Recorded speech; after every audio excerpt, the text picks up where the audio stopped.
my mom wrote me a very sad text. She said she wishes I die, like I get, the aeroplane gets an accident and I die. Really? Yeah, and my kids are taken over by social. Your own biological mother, yeah. But it really affected me a lot. Then I came, you see, with the issues I had of low self-esteem, and I believed like God really never cared for me. I closed myself with my kids. I never wanted to see anyone. I really got depressed. I was not taking calls, and I closed myself. I remember even at a point, Tevin asked me, "Mama, are you okay?" I told him, "Yeah, I'm okay." I didn't know that time what I was going through. So it came to a point, now I came to believe like God doesn't love me, my mom hates me. So I said, I'm all alone with my children. It's better we just die, all of us. And that's when I decided to take away my life and that one of my children. I remember that it was on September 18th. We had a good day with them, so we went. That day, we woke up as usual. I gave them food, I gave them. Then in the evening, I decided now this is it. We went to a bridge close there in Sigtuna. And I remember my second son, Elias, he started crying. I think he could feel it in him. There's something that's about to happen. So he asked me, "Mom, what is it? You want to play Wi-Fi?" I had even bought for them this Wi-Fi. It's called, we spell it. But I never answered him. So suddenly we jumped, all of us, the three of us. I could hear voices telling me, like, "You're not worth." They had convinced me in full, I'm not worth.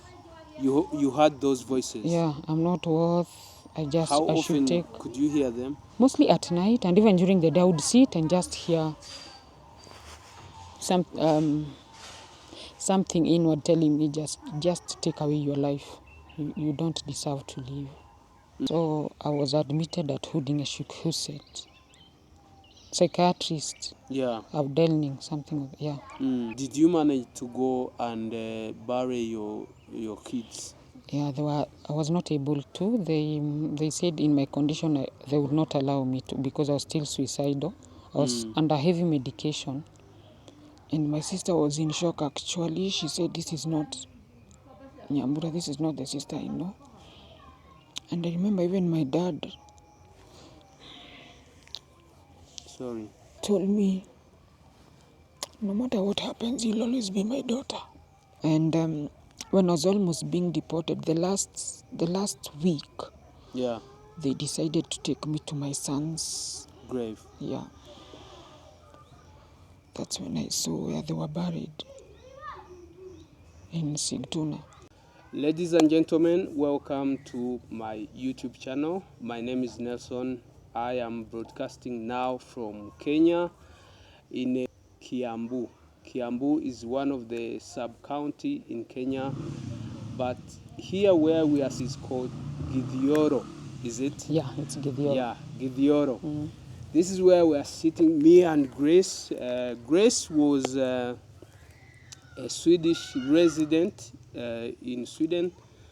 That's sometimes back, but something happened, and then she was deported from Sweden. She's here now in Kenya, where she was born and raised.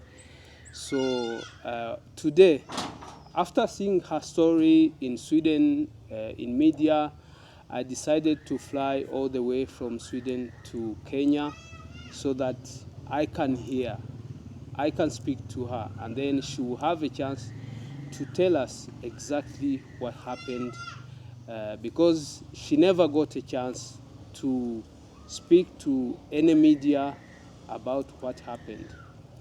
Grace got sick in Sweden. I always talk about life in Sweden, how life is depressing, how the situation is, and then she ended up killing her own 2 kids, and then she was deported.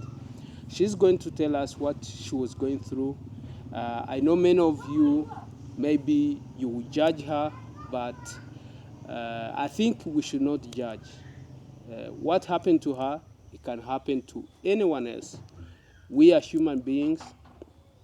We go through a lot. Some people manage to deal with many problems. Others, they don't manage. We are different. So we are going to hear from Grace. But before we do that, please do me a favor. Like this video, subscribe this channel, and share this story to many people as you can. Grace, Yeah. welcome to this YouTube channel. Thank you. Please introduce yourself to our viewers, your full names and your background. Okay. Welcome. My full names are Grace Nyambura Kamau. I was born in Nairobi on October 29th, 1980. So I am around 44 years now. When my mom gave birth to me, as I'm told, when she got pregnant with me, she was very young. I don't blame her because I think she got confused. That's how any teenage young mom would respond. So I think in her shock, she tried to abort me twice.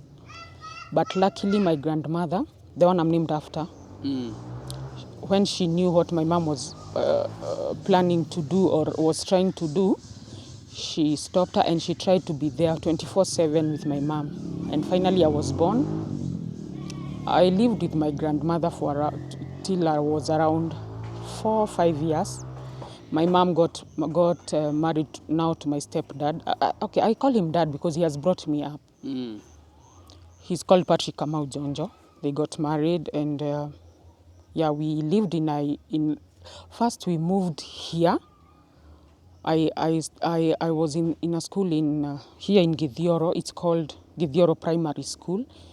It's in Githunguri sub-county, Kiambu County. I was there for 3 years from grade 1, grade 2 and grade 3. Then my dad got a job with the office of the president. It's called Harambee House. Right now it's the office of the deputy president. So we moved back to Nairobi. We lived in an estate called Zimmerman. Yeah, my KCP, I would say my dad never mistreated me. I would not say that he mistreated me. So he was there. He was You a mean good your dad. stepdad? Yeah, my stepdad. Okay. He was a good dad. I remember when I was doing my KCP. Then it took 3 days. He came. He regarded me as his firstborn. And then I was admitted to high school. It was called Miridhu Girls High School. Now I think it was taken over by the Catholic. It's called Sacred Heart of Mary something. I cleared then because my dream was always to be a lawyer. I love law, I love politics. So I didn't pass very well in my KCP because in my childhood, I rushed. In my childhood I had this, my mom was she's outspoken and very abusive, I can say. She used to tell me I have a big head. So it's like it affected my self-esteem. So I didn't perform very well in my KCSE. You see, when you start discovering yourself, you see like boys are not interested in you, so you come to believe like it's true, I'm ugly. But that is not the case of what I've come to learn now. So I cleared KCSE. I got a C plane. A C plane was not good for me to take me to the university to study law. So my dad, fortunately, he heard of there's a school it was called Kenya School of Professional Studies. Nowadays it's called Mount Kenya Law Campus. It was taken over by Mount Kenya, but during our time it was called Kenya School of Professional Studies. I studied diploma in law for 2 years. Then after clearing the diploma, due to my issues of self-esteem and stuff, I got into a relationship with a matatu driver. He was called Karaoke. So I got pregnant in the midst of it all, and I gave birth to my first son, Tevin Patrick Kamau. But first we named him after his dad's dad, Jeremy. But now his sister got to know about my parents, so she went to them and told them like her brother is not a very good man. He's cheating on me. He has another wife. So my parents came for me. And it's true, when I comforted him, he said he has another wife. So I moved back with my parents and we changed my son's name to Tevin Patrick Kamau. So I took care, Kamau, like my dad, your my dad. stepdad, yeah. Well, I stayed with him till like he was 9 months. My sister's husband now, but he was her boyfriend then, told her of how his mom also got pregnant with him very early and she moved to Sweden. So he suggested maybe I should start a life in Sweden. And I was okay Who with moved it. to Sweden? My sister's husband now. Uh-huh. Then he was her boyfriend. He's the one Okay. who told my sister about Sweden. Oh, Yeah, after I got pregnant with my son. okay. So I left. My sister's mother-in-law now invited me to Sweden in 2004. Yeah, I moved to Sweden in 2004, around February, March. I left my son when he was 9 months because he was born in 11th June 2003. It was heartbreaking leaving him. I remember I cried so much at the airport, but I thought I was going to make a better place for him. Okay, I moved to Sweden. The shock, the cold, plus the languages. I was forced to learn Swedish first. Yeah. But I used to do odd black jobs for my second son's father. That's how we met. We used to do black jobs for him. I don't want this to be like the government does not question him because of giving us black jobs. No, it's okay. It's Okay. fine. Okay. Yeah, they cannot question. They don't know who he is. Yeah, we'll see the names. Yeah. So that's why I got to know him. Then later I got to work at a hotel. Which kind of jobs did you used to do? Gardening. I remember I used to do gardening. Like the Swedes, they love, during summer, they love having the flowers bloom over the outside. Yeah. So I did a lot of gardening and digging. I remember In even I villa got places. Yeah, I've never dug in Kenya, so I went to dig in Sweden. I got blisters because I was not used to. So in Sweden you are digging Yeah. in gardens. Yeah. So Where exactly in Sweden? it was in Stockholm. Okay, let me try and remember the homes. It was not Nynäshamn. Nynäshamn. Yeah, where these villas are. That's why I used to do Tumba in the villas. Oh. I can't remember the rest. Yeah. So after that, I got a job in a 5-star hotel in Sweden. It's called Grand Hotel. I think you know it. Yeah, I know it. But that one I was using someone's name. So you didn't have papers? Yeah, by then I still didn't have papers, so I used someone's name. Someone helped me with her contacts from Uganda, actually. Oh. So I worked there for like three years. In that hotel? Yeah. By that time I was still dating my son's father. I got pregnant with him. So I think I got shocked because I said, now they'll discover this is not me. So I stopped working. But all the while I was working, I used to send 3/4 of my salary back home because my mom used to say she's taking care of my son. So I used to send money to my mom every month. To take care of your son? My son. How But old, it's how not old that was they he? were not well off. I left him when he was 9 months. 9 months? Yeah, Okay. he was still breastfeeding. I think, and that I usually say that was the worst mistake. I think I'll never repeat that again, leaving my kids behind, because I think that one also took its toll on me. But I never knew. You know, when you're getting some mental setbacks, you never understand at first.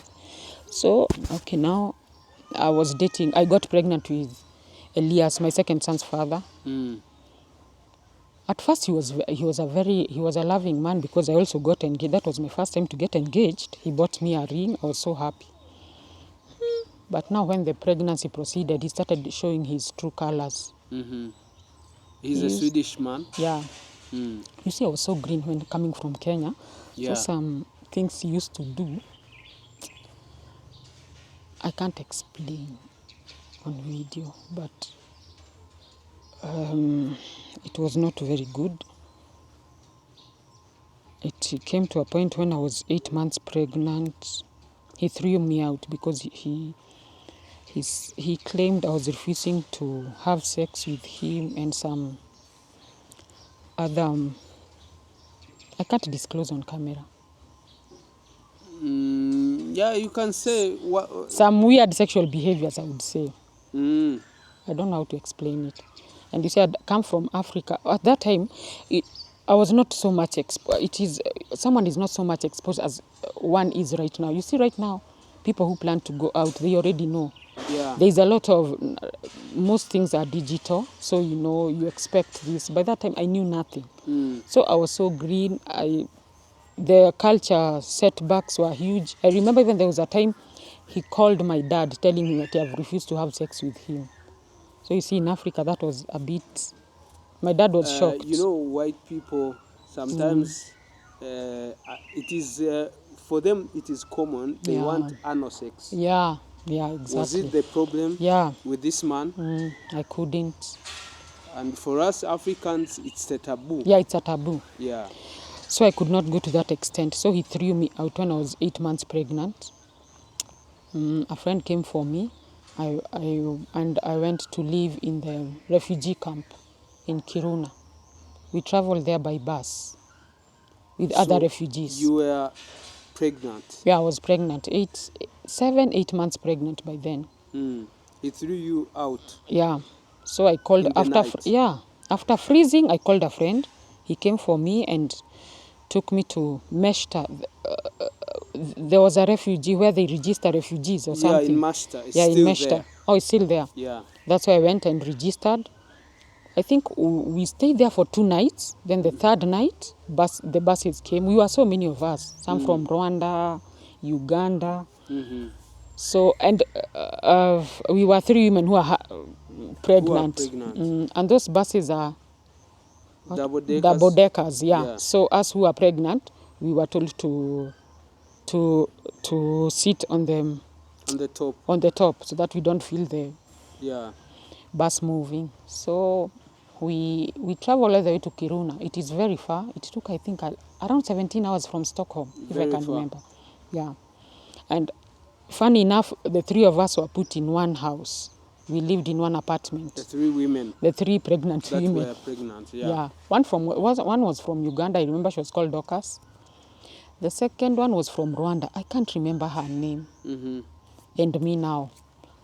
We used to go for shopping together. Kiruna is very cold and it was white all over. Yeah, it is very cold. Yeah, we struggled so much, but we got through it all. I think, my friend was the first one to get a baby. No, I was the first one. I got my baby in March. Elias, he came in March 10th, 2007. Yeah, that's when he was born at Kiruna Hospital. Was this man calling you to ask you where you are? And all After that? he learned, like, I'm in the refugee camp, now he started, he was angry. He even told me he doubts whether he's the father of my child. Me, I never thought he was serious. Wait now, till after I gave birth, then he claimed he doesn't believe that he's the father of the child. So, lucky enough, I got help from a priest. I still remember her, Anne-Marie Johansson. She paid for the DNA tests. In Kiruna? Yeah, she's situated in Sigtuna, but she called me. She called me and she sent the money for us to do the DNA to the hospital. He was to go in, because he was in Stockholm. He went to a hospital, it's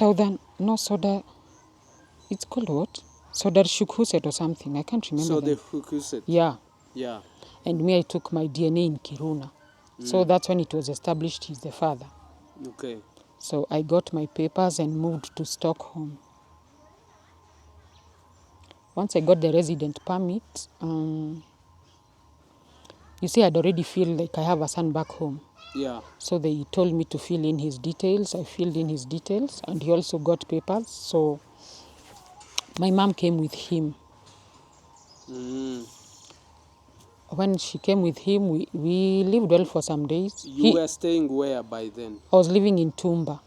I had hired an apartment, second hand. You rented an apartment? Yeah, second hand. Andra hand. So I got a job at Scandic Hotel. It's in South Stockholm. Södra Stockholm, yeah. Södra Stockholm, yeah. So I was a cleaner then. So I used to wake up in the morning, go with my kids to... Elias was just 1 year and some months after I got the papers. And my son, when he came, was almost 6 years. So they were all going to doggies. Duggies, yeah. Yeah. I used to take them to Duggies, then you come in the evening. Then you see, after I got the papers, and then Elias became a Swedish citizen because he was born there and his dad is Swedish. Yeah. They backdated. There's some money they pay from Försäkringskassan, barnbidrag. Yeah, barnbidrag. They backdated it, and this underhållsstöd also from the father. Yeah. So and it they was. give you all the time. Yeah. They backdated it and gave me all the money. Now, Yeah. when my mom saw the money I got, she started telling me I should. Was she in Sweden? She was in Sweden by then. She had brought my son. Ah. She had just even not 1 month was not yet over before I got now the money and everything. Okay. Then she started saying, hey, I should give her the money because she has taken care of my son. I told her, I think I used to send even extra money to you to take care of Tevin. Now I'm alone here. I'm a single mom with 2 children. There's no money. There's no money I'm giving you. Remember, I have nothing. I have to buy furniture, a lot of stuff. Yeah. She was not understanding. Hey, she became abusive. The way she is, she started. In Sweden? Yeah, shouting. Even the police came at one point. And Really? they warned us, yeah. And I told her, this is not Kenya. They will take away my children from me. She called my sister. She called my sister very angry.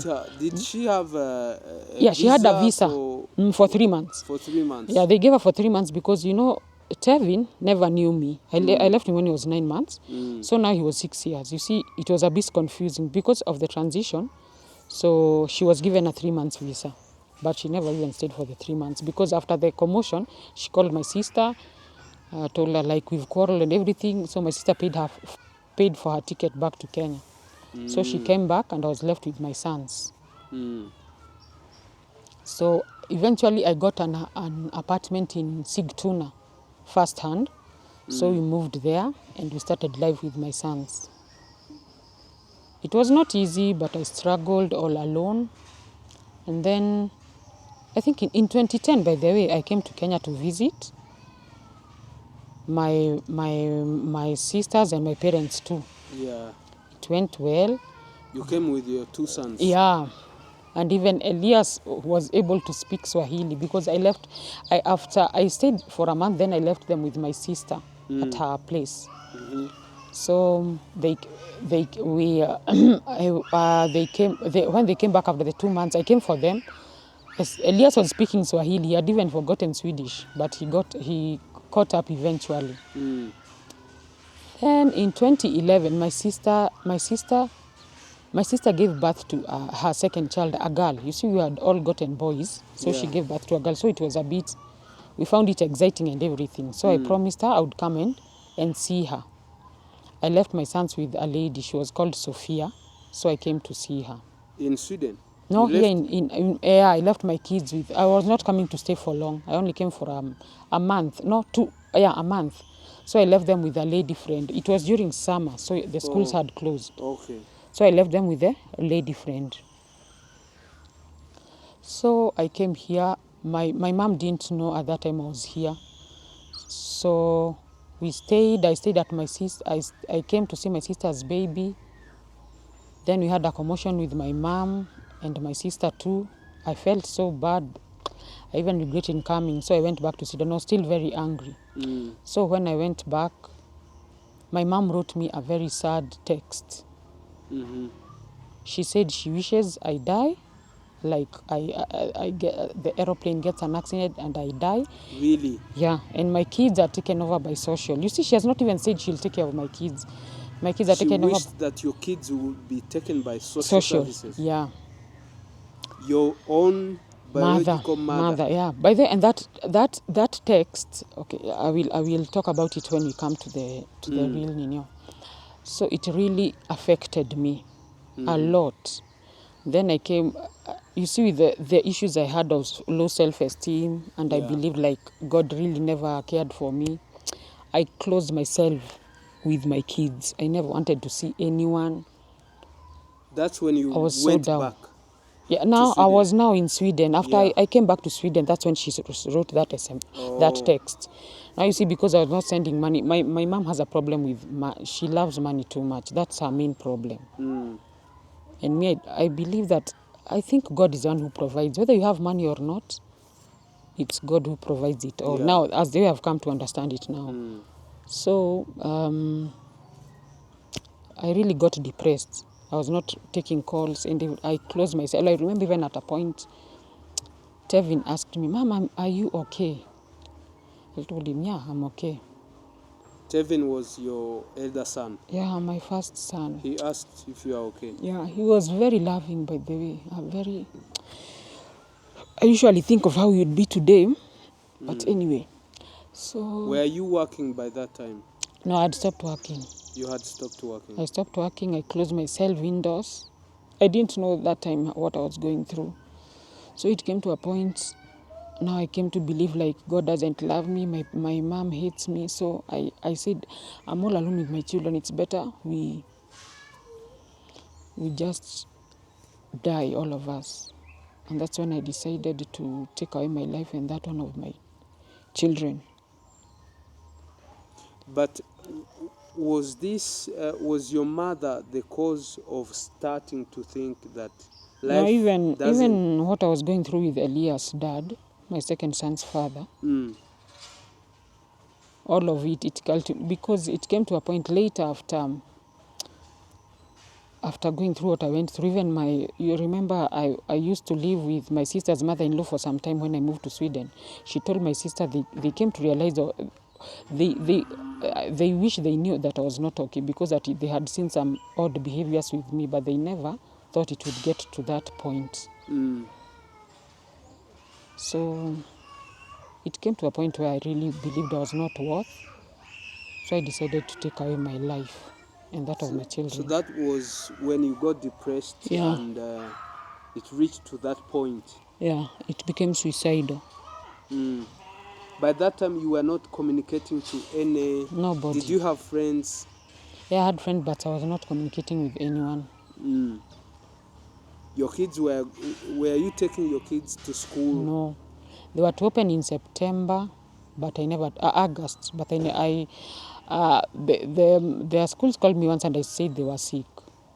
They never because followed they up. didn't see them coming, they called you. Yeah. And you said they were sick. Yeah. So it came to a point when I was so down. So it was like on September. I remember that it was on September 18th. We had a good day with them, so we went. But didn't social come to check No, they never. Exactly the children are sick? No, they never came. Nobody came. For a whole month? To check, yeah. So that day we woke up as usual. I gave them food. Then in the evening, I decided now this is it. We went to a bridge close there in Sigtuna. And I remember my second son, Elias, he started crying. I think he could feel it in him. There's something that's about to happen. So he asked me, Mom, what is it? You want to play Wi-Fi? I had even bought for them this Wi-Fi. It's called, we spell it. But I never answered him. So suddenly we jumped, all of us, the three of us. Then, luckily enough, there was a person who saw it all and rescued me. But that very day, yeah, which thoughts that came into your mind? Because they say if someone has bipolar, you hear voices. Yeah, I could hear voices. I could hear voices telling me like you're not worth. They had convinced me in full I'm not worth.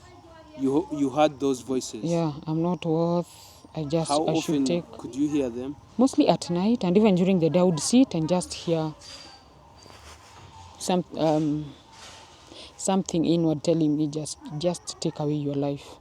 You don't deserve to live. So, and I believed no one else would take it. You see already, and then plus now after, you see, it's like I was taking an innie of my life. I saw, by the way things are, I don't have a husband. I don't have my friends hate me. So I saw like I don't deserve to live. So that's how I decided to take away my life and my children. But it's the worst decision I made. When you were going to throw yourself and the kids in the river, what did the kids say? Elias is the one who was really scared, and even I remember when we were jumping, he screamed and said, "Mom, what is it?" Mm. And Elias. that was his last. Those were his last words. And what happened after? After, there's a person who came and called the police. Mm-hmm. By the time the police were coming, and by the time they got they tried to, in the morning, that's when they were able to get to them. They were able to get their bodies. Yeah, they're already dead. Mm. And they took you to... First I was taken to like a prison, females, yeah. Then I was taken to the courts. That's when the prosecutor recommended I have a mental examination. That's when They said you should go for a mental checkup. Yeah, so that's when they discovered I have bipolar, schizophrenia because of the voices. Mm. So I was admitted at Huset. Psychiatrist. Yeah. Abdelning, something, yeah. Mm. So how long did you stay there? I can say it was over 1 year plus. We can say 1.5 years almost. Because immediately, it was in September, yeah, and then I was deported in November 2012, end of November. Mm. Did you manage to go and bury your kids? Yeah, I was not able to. They said in my condition they would not allow me to because I was still suicidal. I was under heavy medication. So, but I was told my parents came and my sister and my brother. They also they came for the burial. Yeah, we had a memorial. Instead of me going, they came, the family plus that priest. She's called Anne Marie. She came. She held a special memorial at the hospital for me. That's when my family was there. Yeah, and my sister was in shock actually. She said, "This is not Nyambura, this is not the sister I know." And I remember even my dad hugged me and told me, "No matter what happens, you'll always be my daughter." Your stepdad? Yeah. He said? Yeah. Did he come in Sweden? Yeah, he came for the burial. They came, the whole family came. The whole family came? Yeah, my mom, my dad, my brother, my sister and her husband and her kids. Mm. And also there's a friend from Germany who came. She's called Vivian. Mm. But we are not in contact anymore.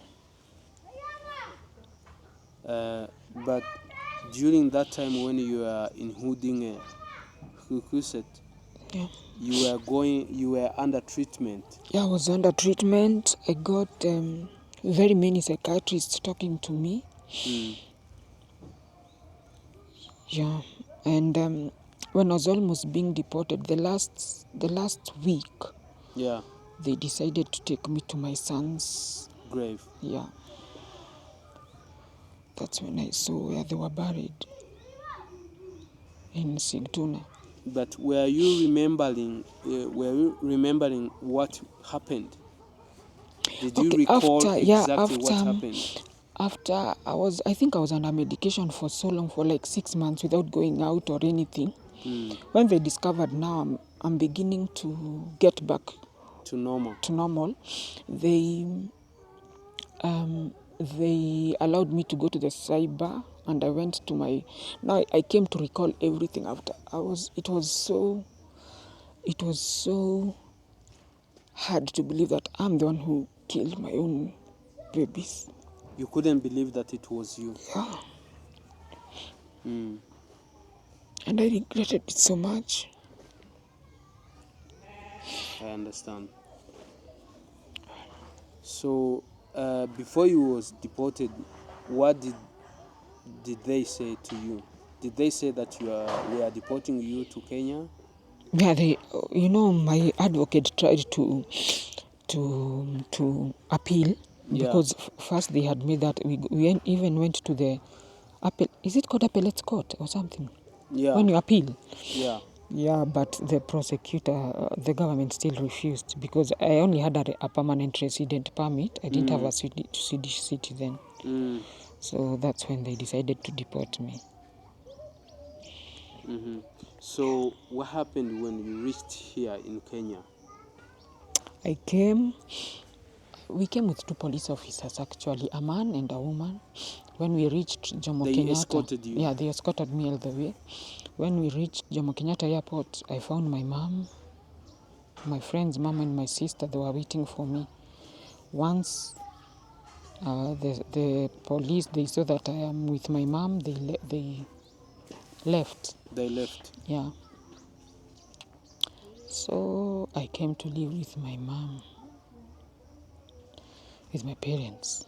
It was the worst. Same mother who texted you that she wishes you to die, and your kids.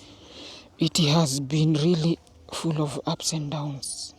She used to call me a murderer. I remember when I came, they had a club in Bypass. I used to manage it for them. I am good in maths, in managing and everything. They know that. But you'd come, even abuse me in front of the guests. I was so depressed. Although I was still on drugs, but I was feeling so down. And they gave you drugs to come with from Sweden? Yeah, and then they wrote the prescription, and I was able. You see, this priest, she's called Anne-Marie. She used to send me a lot of money to buy the drugs. She knew I need the medication because I had been diagnosed with diabetes, because I had added so much weight because of the diabetes, also because of depression. Yeah, so I had put on so much weight, so I got diabetes. So I used to take diabetes medicines and the bipolar meds. So she used to send me. I used to get them at that hospital was called Avenue Hospital. It's in Nairobi. That's why I used to go and get my drugs. But luckily, because living with my mom was hell, I used to wake up early and go and come to my place of work. I never used to eat well. So from 100, I'd come like I was almost 100. I was 100 and plus kilos. Within a month, I was 65. Oh my God. Yeah, and that's how my diabetes disappeared. Because it was brought about by the weight. But I was still on bipolar meds. So in the midst of it all, you see, I was confused, vulnerable. Now, that's when I realized really what I did. My mom is there posturing me, telling me I'm a murderer. Like reminding you. Yeah. The pain was too much. So stepping in the wound. Yeah. So I met, in the midst of it all, I met with Imani's dad. He used to come and drink at my parents. Who? Imani's dad. I met a man. Sorry, I should start like that. I met a man. When you came back? Yeah, when I came back, in the confusion of it all. Now I was looking for comfort because I'm not getting comfort from my mom. I believe God doesn't love me, so I was looking for comfort.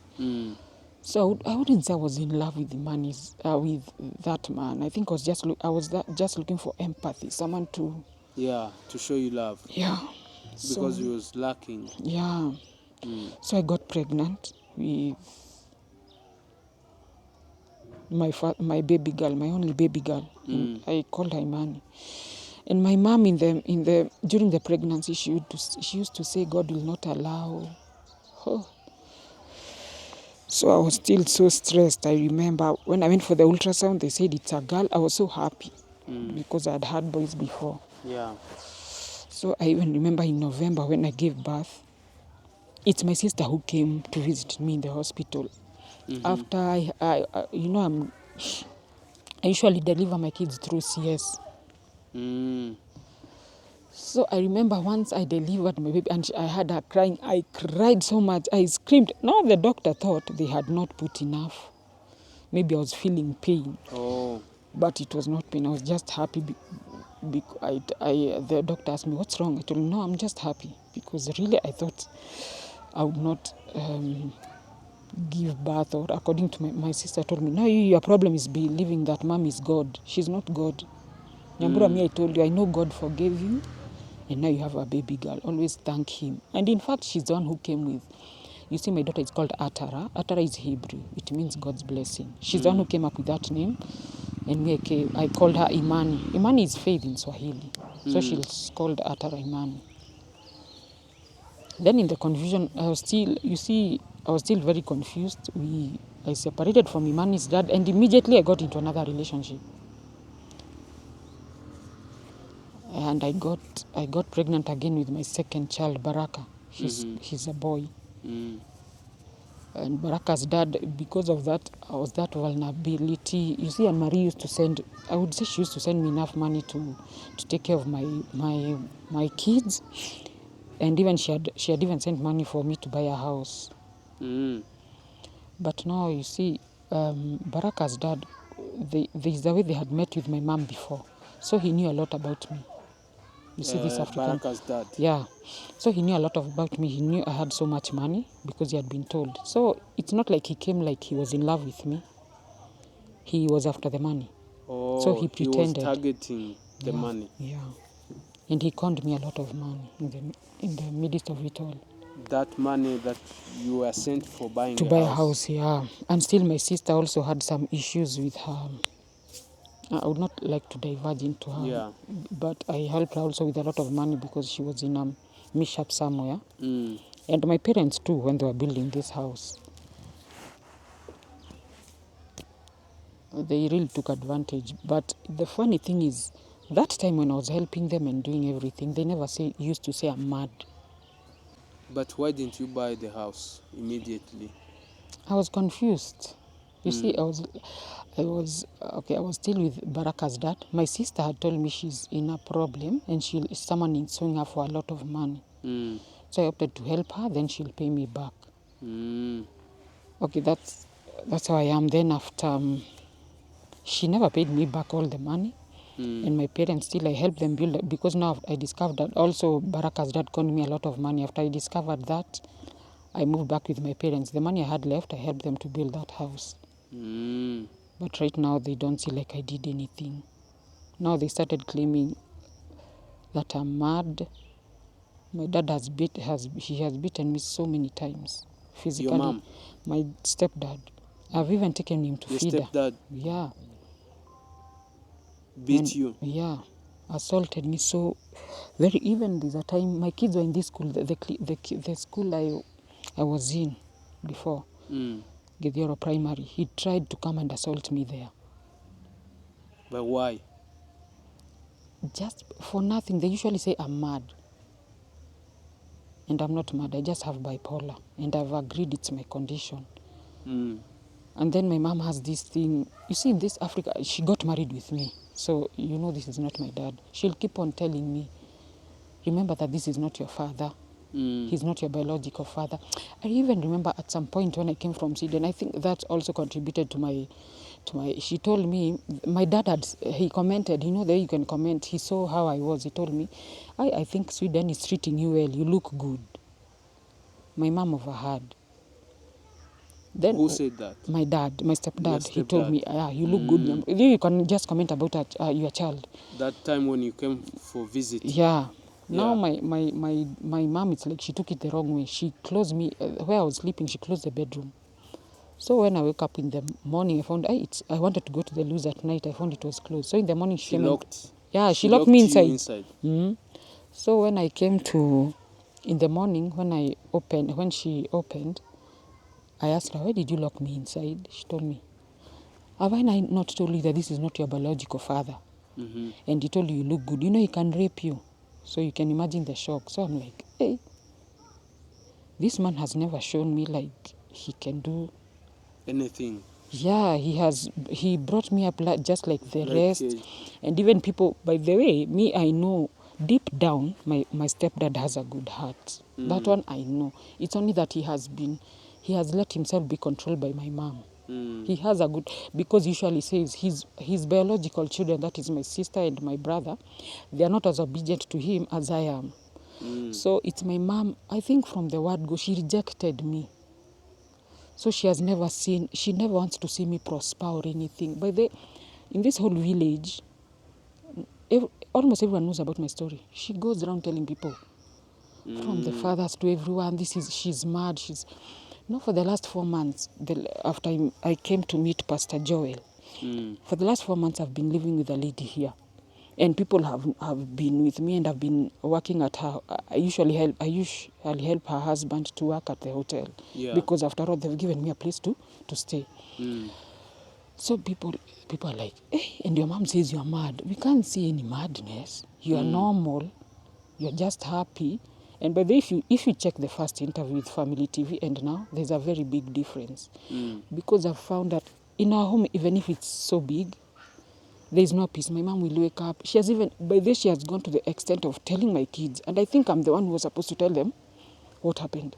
She told them that I killed their brothers. And you see, she's not telling them in a good way. Oh my God. She's telling them so that they can hate me and see like I can... She's making them hating you. Yeah. Now that's the card she's playing.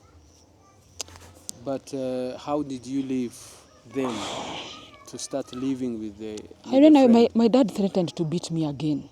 Let me tell you, I have run away from home so many times. You see my kids in the school they are. This is their 7th school.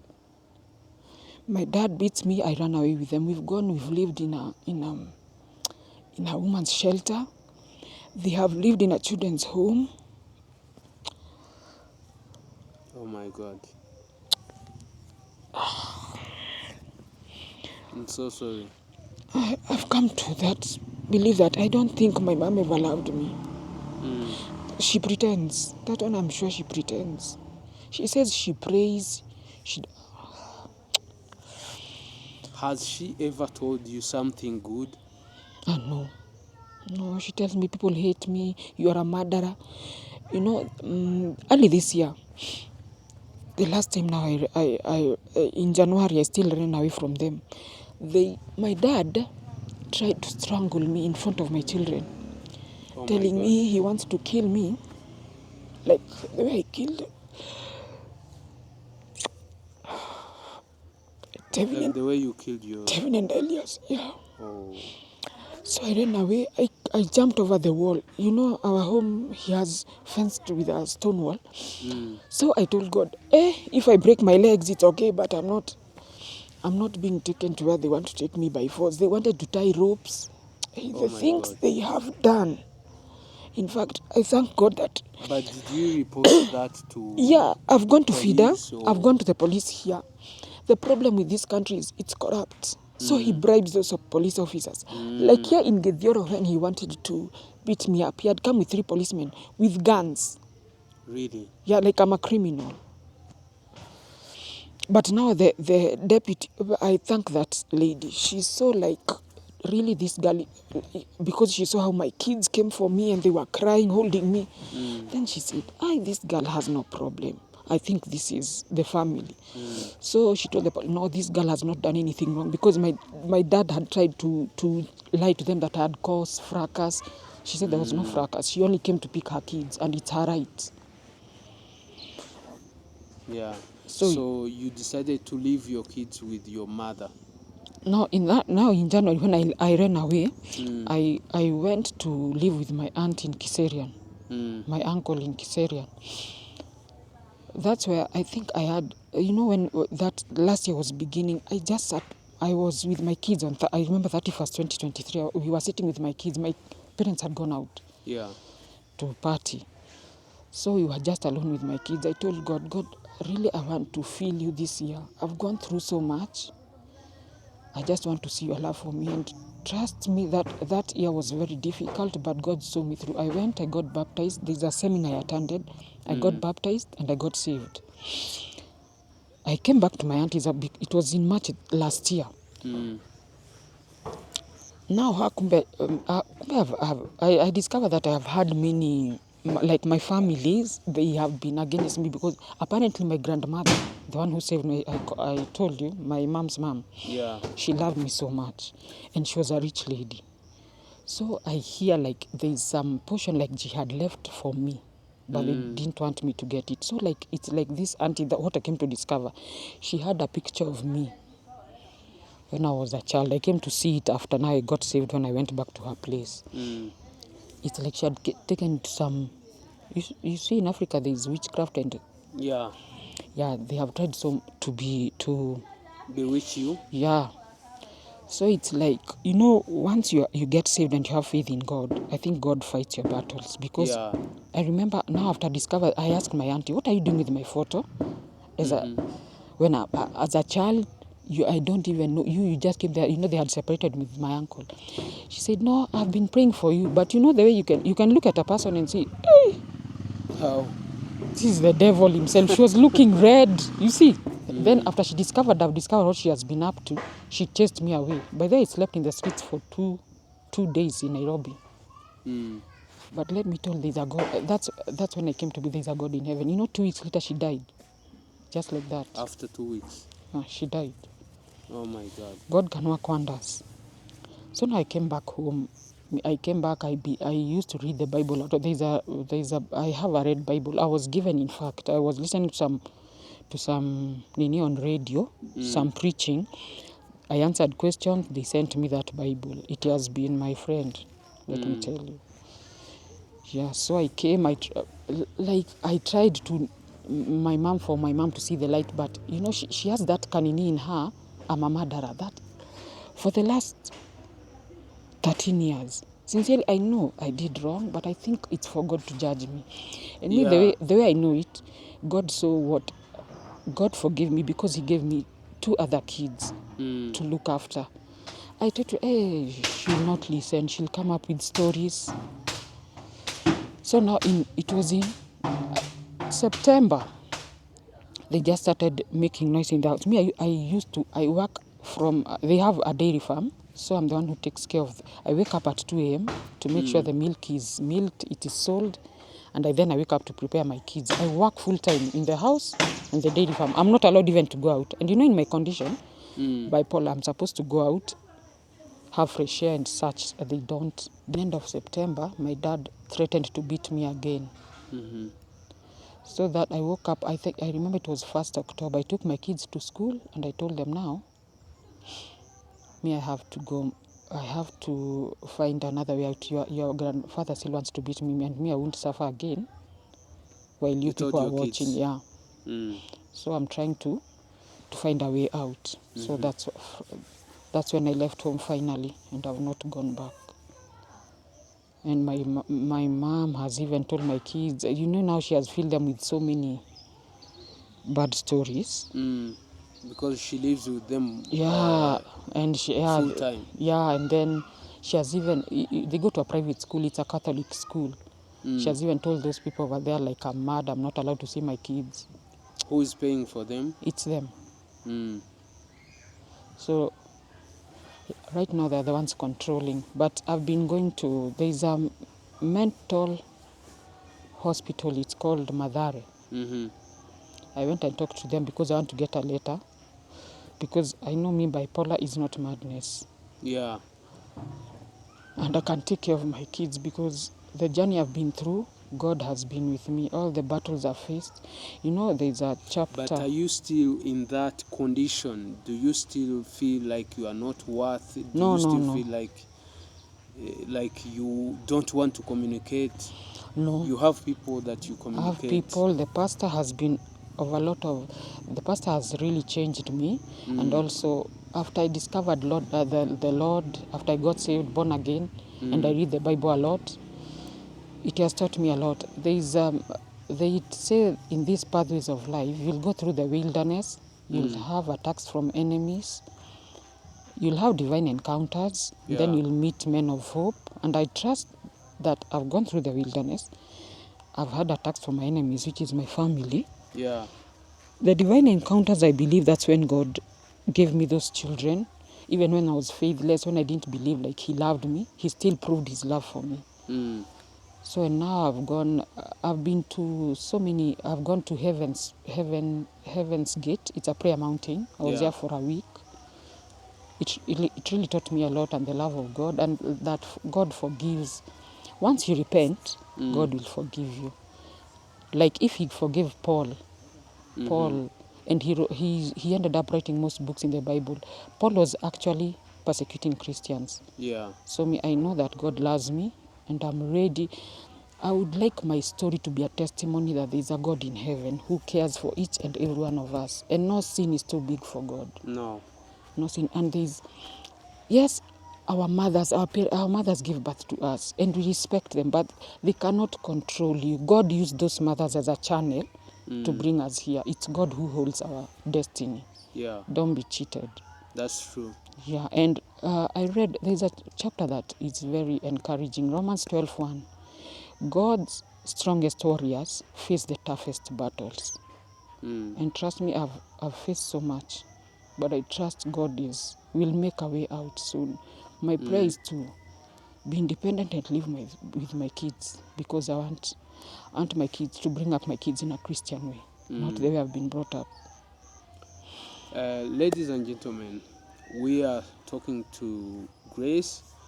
Her wish is to live, to be independent, to be financially independent, and raise her kids.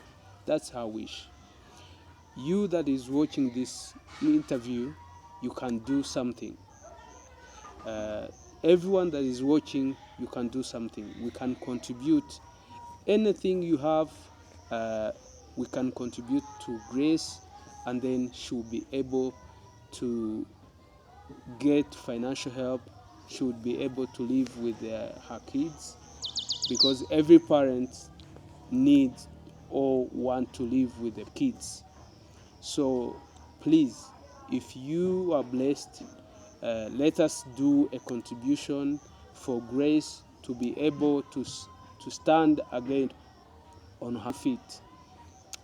Grace, what do you have to say to the people?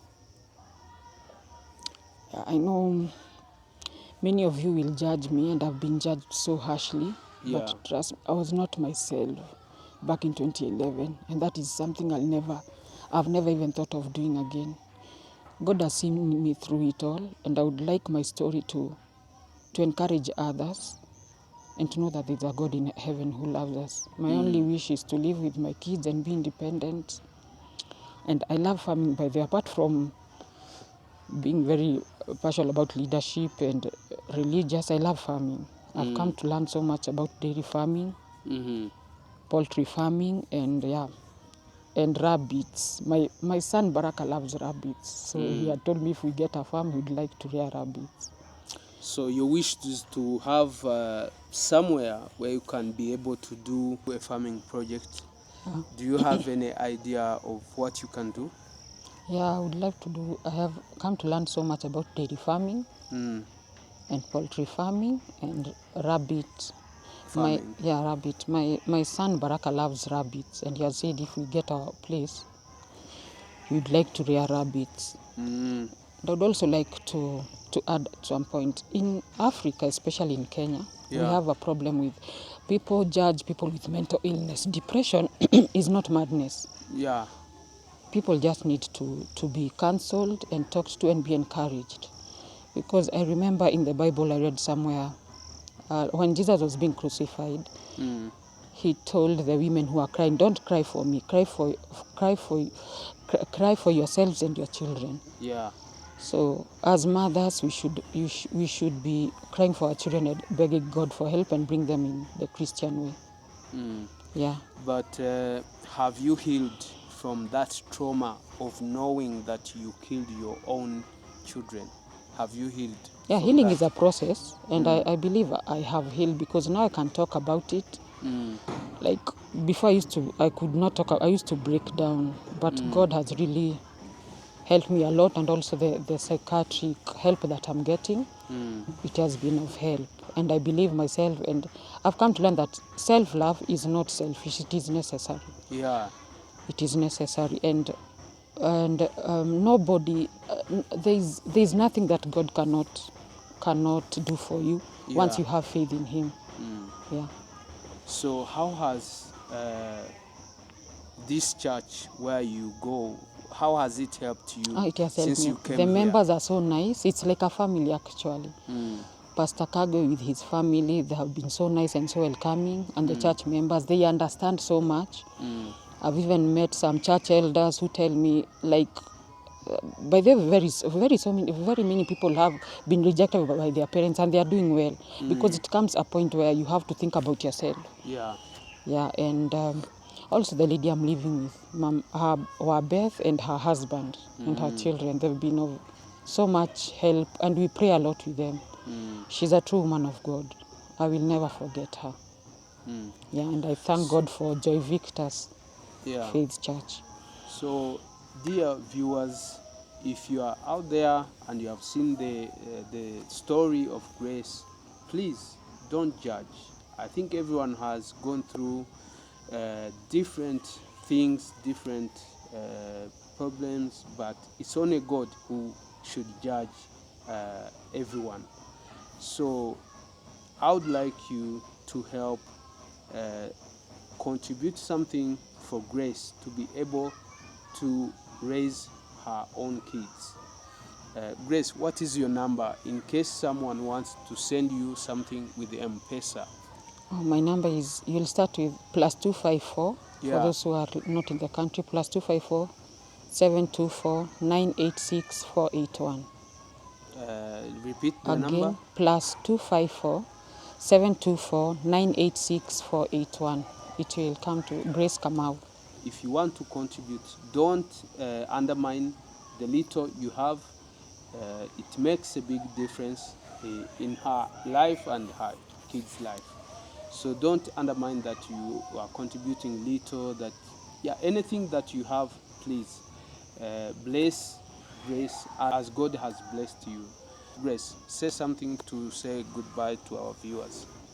Thank you so much for listening, and may God bless you all. And trust me, God loves us all unconditionally. My name is Reverend Joel Kagwe Karanja.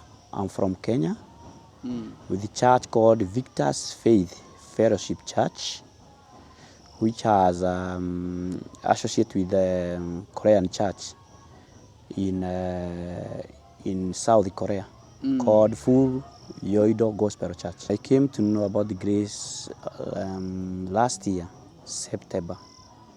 She came to our church. And she was sick. Then I did not know, she came like any other member. I think she was introduced by someone else. Then she came. I did not know much about her. But when she came, I found that she is sick. She had a disease called bipolar disorder. Bipolar disorder. That is a mild problem. She would cry. She would cry very much. She was bitter. She was unloved. And therefore, I gave her love.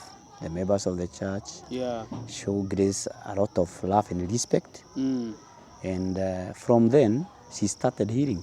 Now you can say that last year, September, and today, it is not the same Grace.